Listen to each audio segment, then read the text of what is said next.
think, act, and prosper. You are now tuned into the Money Level Show. And so leading into crypto, I kind of just, I listened to a podcast you did about the crypto Blackswans. And I kind of wanted to like get your take on some of the things that I actually think could be a black swan for crypto as well. And some of those things are like just the how crypto has to use the traditional banking system. And that's like a huge one because no one's buying just Lamborghinis, just going and buying that Lambo with just paying in Bitcoin. Someone else may take it, but you usually have to go through the banking system and transact that into dollars, exchange that into dollars or whatnot. Correct. Another thing is that we'll get into the other thing, but like so. Having to use the traditional banking system, kind of what's your take on there? What's the risk there, or what? Huge risks. So we put a piece out yesterday. In fact, it's our highest impact piece ever. I'm not sure if you had a chance to read it yet, but not yet. It's called "Just Watch Me," and it goes into what's going on in Canada and the trucker protests. And regardless of your views on the trucker protests and whether they should be allowed to block Parliament and things like that, what we're seeing is that the Canadian government has basically instituted martial law.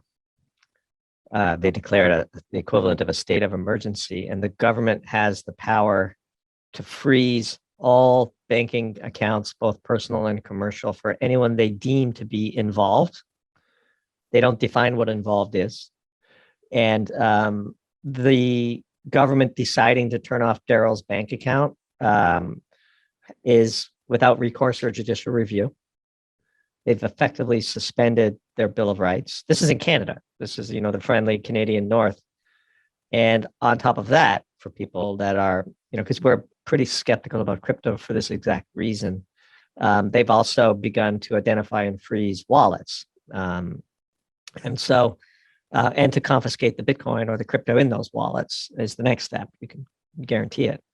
So a lot of people on Twitter and comments to our pieces when we write skeptically about cryptocurrencies, they live in this world where they think that they can just use their anonymous wallet and go buy things. And like you said, the rails on and the rails off are controlled by people who can turn them on and turn them off at will. And Canada just flipped its switch. And so it's a very, very dangerous development.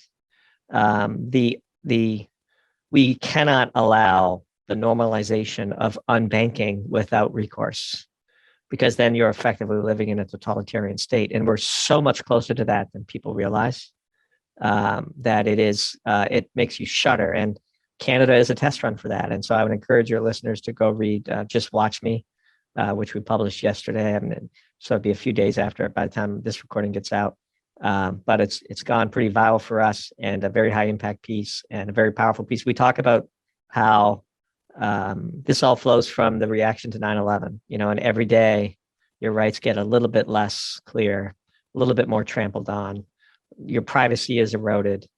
And at some point you wake up and it's too late and the government can just do what it wants. And we put out a tweet this morning that said, if the US government wants to turn off your access to the financial world, your cold storage of crypto isn't going to do you much good.